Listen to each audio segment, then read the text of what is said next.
உலக மக்கள் எல்லோருக்கும் வணக்கம். நான் உங்கள் ஜி கோபால் பேசுகிறேன். இன்னைக்கு நான் பேசக்கூடிய தலைப்பு என்னன்னா, மே மாத பலன்கள். இந்த மே மாத பலன்கள் ஆகப்பட்டது விருச்சக ராசிக்காரர்களுக்கு எப்படி இருக்க போகிறது, இதை பத்தி தான் இந்த வீடியோல டீட்டெயிலா பார்க்க போறோம். அப்ப இந்த விருச்சக ராசிக்காரங்களுக்கு இந்த மாத கிரக அடைவுகள் எப்படி இருக்குன்னு பார்க்கலாம்.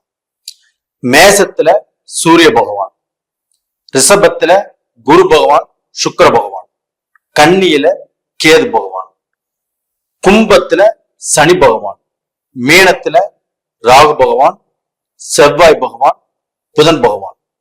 இதுதான் இந்த மாத கிரக அடைவுகள். அப்ப இந்த மாத கிரக அடைவுகளை பொறுத்து உங்களுக்கு பலன் சொல்லணும். இந்த மாத கிரக அடைவுகளை பொறுத்து உங்களுக்கு பலன் சொல்வதற்கே எனக்கு சந்தோஷமா இருக்குது. எப்படின்னா, உங்களுக்கு அந்த குரு பகவானுடைய பார்வை உங்களுடைய ராசி மேலேயே படுது.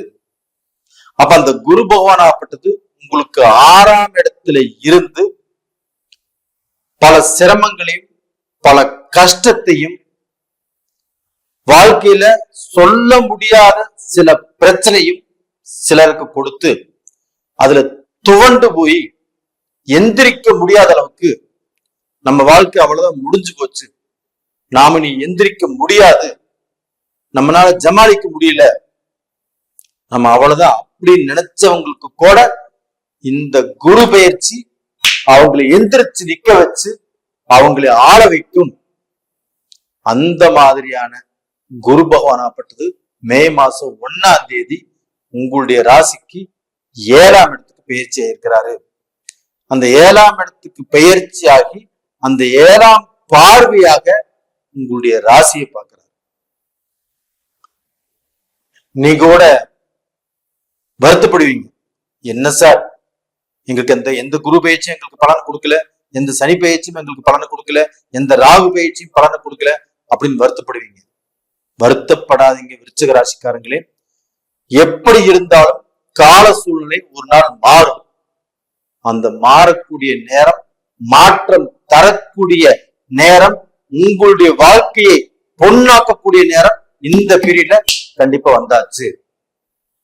அப்ப இந்த விருச்சக ராசிக்காரங்களாகப்பட்டது இப்ப காலபுருஷ தத்துவத்துக்கு 8வது ராசி உங்களுடைய ராசி. அப்ப அந்த 8வது ராசினாவே மர்மம், விபத்து, வீண் அலைச்சல், ஒரு ஊரை விட்டு பரதேசம் போறது, கடன் வாங்கிட்டு காணாமல் போறது, இது எல்லாமே அந்த ராசிக்கு இருந்தது. அதே விருச்சிக ராசிக்கு அவங்க வாழ்க்கையிலும் ஒரு நல்ல நேரம் வரும். அந்த கஷ்டங்கள் எல்லாமே தீரும். அந்த கஷ்டத்துல இருந்து வெளியில வந்து அவங்க வாழ்ந்து காட்டுவாங்க அப்படிங்கிற ஒரு சூழ்நிலை இப்ப வந்திருக்குது. அப்ப இந்த குரு பகவானுடைய பெயர்ச்சி உங்களுக்கு ஃபர்ஸ்ட் பாயிண்ட் நல்லா இருக்குது. இந்த குரு பகவானுங்கிறது முழு சுபகிரகம். அந்த சுபகிரகத்தினுடைய பார்வை உங்களுடைய ராசி மேல படுவதே நீங்க சுபரைட்டீங்க. உங்களுக்கு எந்த தோஷங்கள் இருந்தாலும் பலிக்காது, எந்த கெட்ட கிரகத்தோடு சேர்ந்து இருந்தாலும் பலிக்காது, எந்த கெட்ட கிரகத்துடைய பார்வை உங்க மேல பட்டாலும் பலிக்காது. இது அற்புதமான டைம், ஒரு அருமையான டைம். நீங்க பல வருஷங்களாக பல மாதங்களாக ரொம்ப ரொம்ப கஷ்டப்பட்டு, அந்த கஷ்டம்ங்கிறது சொல்றதுக்கே வார்த்தை இல்லை. உங்களுக்கு நல்லா இருக்கிறீங்களான்னு கேட்டா நீங்க என்ன சொல்றதுன்னே தெரியாம முடிக்க வேண்டிய சூழ்நிலை வந்தாச்சு. அந்த மாதிரி சூழ்நிலை இருந்தவங்க இன்னைக்கு அந்த சூழ்நிலை மாறப்போகுது. கடன் வாங்கினவங்களுக்கு கடனை கட்ட போறீங்க, வட்டி கட்ட போறீங்க, நீங்க கொடுத்த வாக்க காப்பாற்ற போறீங்க. நீங்க உங்களுக்கு இருக்கக்கூடிய அந்த பிரச்சனைகள் எல்லாத்தையுமே இருந்து விடுதலையாகி அந்த பிரச்சனை எல்லாத்தையுமே ஜமாளிச்சு ஒரு நல்ல பொசிஷனுக்கு வரக்கூடிய நேரங்கிறது வந்தாச்சு. இது மட்டும் இல்லைங்க, உங்களுடைய ராசிக்கு 4ஆம் இடத்துல சனி பகவான் அர்த்தாஷ்டம சனி. அந்த சனி பகவான் ஆட்சியாக இருந்து உங்களுக்கு பெரிய தொந்தரவுகளை எதையுமே கொடுக்க மாட்டாரு. இப்ப இந்த குரு பகவான் நல்லா இருக்கிறதுனால அந்த சனி பகவானும் கூட சேர்ந்து சப்போர்ட் பண்ணுவாரு. இது போக உங்களுடைய ராசிநாதன் செவ்வாய் பகவான், அந்த செவ்வாய் பகவான் ஆகப்பட்டது 5ஆம் இடத்துல இருக்கிறார். அப்ப அந்த செவ்வாய் பகவான் 5ஆம் இடத்துல இருப்பது யோகம். கண்டிப்பாக உங்களுக்கு 6ஆம் இடத்து அதிபதி 5ஆம் இடத்துல இருப்பது யோகம் தான். ஆனா இருந்தாலும் அந்த செவ்வாய் பகவான் ராகுவோடு இணைந்து இருப்பது கொஞ்சம் குழப்பத்தை கொடுக்கும். சில விஷயத்துல அவசரப்படுவோம், டென்ஷன் ஆகும், நம்மளுக்கு அந்த பொறுமைங்கிறது வராது. அப்ப டோட்டலா பாத்தீங்கன்னா நாம பேசக்கூடிய பேச்சிலேயோ, நம்ம ஒரு முடிவெடுக்கக்கூடிய டயத்திலேயோ, ஒரு இடத்துல போய் நம்ம பேசணும்னு இருந்தாவோ இந்த மாதிரி இடத்துல நம்ம சொதப்பிடுவோம். அப்ப சில நேரங்கள்ல சில டென்ஷன், சில பிரஷர், இது எல்லாமே பார்க்க போனா நம்மளை தவறுதலாக முடிவெடுக்க வைக்கும், தவறுதலாக பேச வைக்கும். அதனால இந்த செவ்வாய் ராகுடைய காம்பினேஷன் இருக்கிறதுனால நீங்க எங்க போய் நின்னாலும், எங்க போய் பேசினாலும், ஒரு பிசினஸ் சம்பந்தமாக, இல்ல ஒரு திருமணம் சம்பந்தமாக, ஒரு குடும்பத்துக்கு நல்ல விஷயங்கள் சம்பந்தமாக பேசும்போது இந்த செவ்வாய் ராகு இணைஞ்சிருக்கிறத மனசுக்குள்ள வச்சுட்டு பேசுங்க. அப்படி இல்லைன்னா நீங்க பேசக்கூடிய அந்த சூழ்நிலையில உங்களுக்கு தெரிஞ்சவங்க இருந்தா அவங்களுக்கு பேச சொல்லுங்க. இதுதான் நல்ல விஷயம். இது போக பாத்தீங்கன்னா உங்களுக்கு அந்த புதன் பகவான் ஆகப்பட்டது இப்ப நீச்சமே இருக்கிறாங்க. அப்ப அந்த புதன் பகவான் நீச்சமே இருக்கிறாங்கன்னா இதே மே 10ஆம் தேதி மேஷத்துக்கு வந்துடுறாங்க. அப்ப அந்த மே 10ஆம் தேதிக்கு மேல அந்த புதனுடைய அனுகிரகம் உங்களுக்கு நல்லா இருக்கும். அந்த 10 நாட்கள், மே 10 நாட்கள் பாத்தீங்கன்னா அந்த புதனாகப்பட்டு படித்த மாணவர்களுக்கு சரியில்லை. அவங்க எஜுகேஷன்ல இம்ப்ரூவ் பண்ணனாலும் சில குழப்பங்கள் வரும். ஒரு காலேஜ் போய் வேற கண்ட்ரில போய் பார்க்கணும்னாலும் கண்டிப்பாக தடங்கள் உருவாகும். இந்தியாவில பார்த்தாலும் தடங்கள் உருவாகும். ஒரு இன்டர்வியூவுக்கு போனாலும் தடங்கள் உருவாகும். இது எல்லாமே அந்த மே 10ஆம் தேதிக்கு மேல நல்லா இருக்கும். அந்த மே 10ஆம் தேதிக்கு மேல அந்த சூரிய பகவானும் அந்த புதனும் இணைவாங்க. அந்த சூரிய பகவானும் புதன் பகவானும் இணைவதனால அந்த சூரிய பகவான் ஆகப்பட்டது உங்களுக்கு 10ஆம் இடத்து ஆதிபத்தியம் பெறாங்க. அந்த 10ஆம் இடத்து ஆதிபத்தியம் பெறக்கூடிய அந்த சூரிய பகவான் உச்ச பலத்தோடு இருக்கிறாங்க. அப்ப அந்த உச்ச பலத்தோடு இருக்கும்போது உங்களுக்கு தொழில மேன்மை, நீங்க செய்யக்கூடிய வேலையில மேன்மை. அந்த சூரியனுங்கிறது ஒரு ராஜ்ய கிரகம், ஒரு அந்த நவகிரகங்களுடைய அரசன்.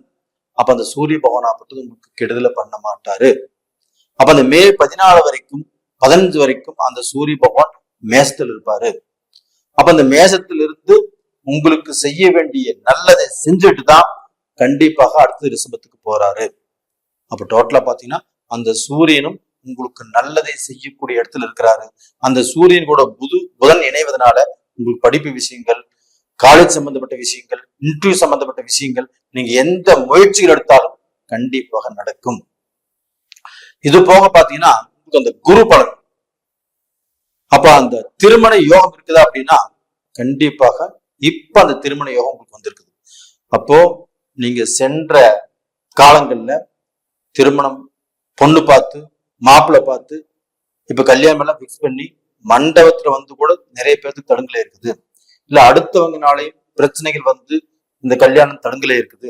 அதே சமயத்துல பொண்ணு பார்த்தோ மாப்பிள்ளை பார்த்தோ அவங்க கட்டிலையும் சொல்லியிருக்கிறாங்க. இந்த மாதிரி பிரச்சனைகள் எல்லாமே நிறைய நீங்க சந்திச்சிட்டீங்க. இந்த பீரியட்ல 3 வருஷம் 5 வருஷம் கல்யாணம் ஆகாம இருக்கிறவங்க இந்த பீரியட்ல கண்டிப்பாக திருமணம் நடக்கும். உங்க வீட்டுல இந்த திருமண பேச்சுங்கிறது கண்டிப்பா நடக்கும். அந்த விசேஷங்கள் நடக்கும். கண்டிப்பாக உங்களுடைய வீட்டுல அந்த திருமண கலை கட்டும். இது கண்டிப்பாக உறுதி. அதே சமயத்துல திருமணம்ங்கிறது நடந்து முடிஞ்சு அதுல வாழ்க்கை பாதிக்கப்பட்டு வாழ்க்கையில் பிரிஞ்சு இல்ல வாழ்க்கையை இழந்து மறுமணத்துக்கு காத்துட்டு இருக்கிறாங்க இல்லையா, அவங்களுக்கும் இந்த பீரியட்ல ஒரு அட்டகாசமான ஒரு அருமையான ஒரு நல்ல வாழ்க்கை அமையக்கூடிய வாய்ப்பு இருக்குது. கவலைப்படாதீங்க, முயற்சி பண்ணுங்க. இந்த பீரியட்ல திருமணம் பண்ணவே மாட்டா அப்படின்னு நினைச்சவங்க கூட, அது ஆணாக இருந்தாலும் பெண்ணாக இருந்தாலும் எனக்கும் ஒரு வாழ்க்கை தேவை அப்படின்னு புரிஞ்சுக்கிற சூழ்நிலையில் வரும்.